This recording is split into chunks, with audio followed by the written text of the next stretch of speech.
So, ito pala ang paano lilinisin ang plancha natin kasi dati, wala akong alam paano maglinis.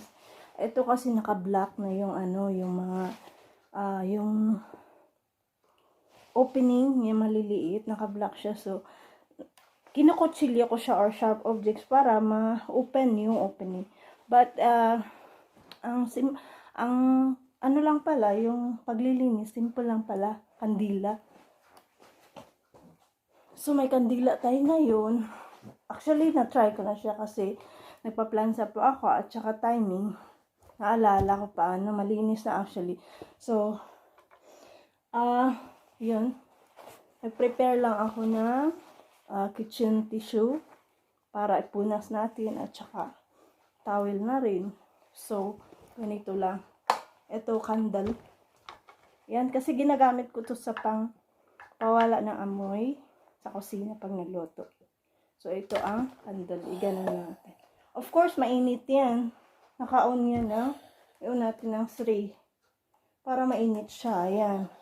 Tapos, kasi hindi siya matanggal dito. So, ito, ganun din natin.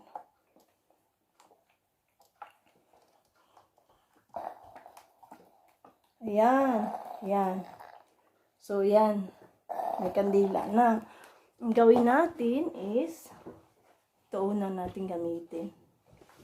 Ayan. So, yan. Ganyan lang. Kasi mainit. So, itong plansahin natin.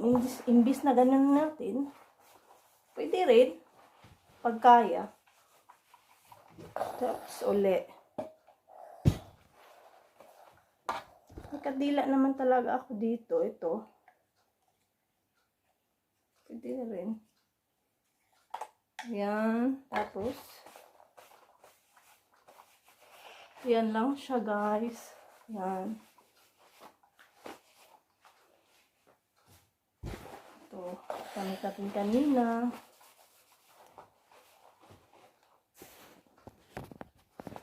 So, for example, may ganito kayo.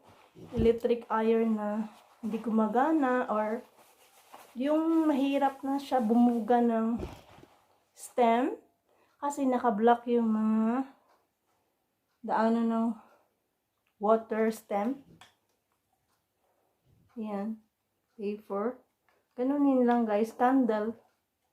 Very effective, guys. Yan.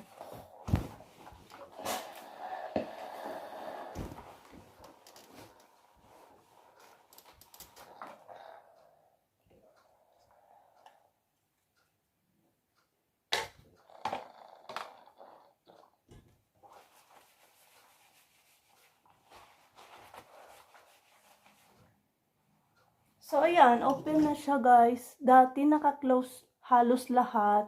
Nahihirapan ako paano. Tapos, na-discover ko na candle lang pala.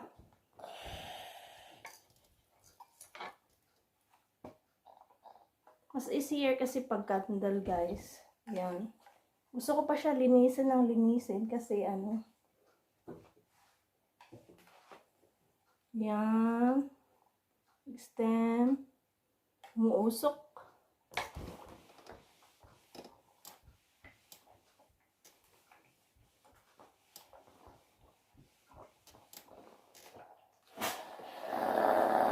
Yan, ang bilis.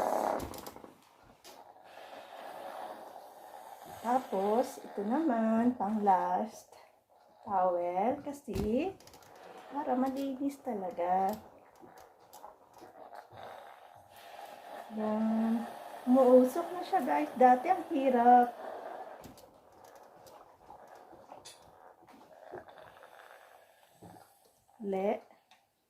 Ito malaki. Ito malaki.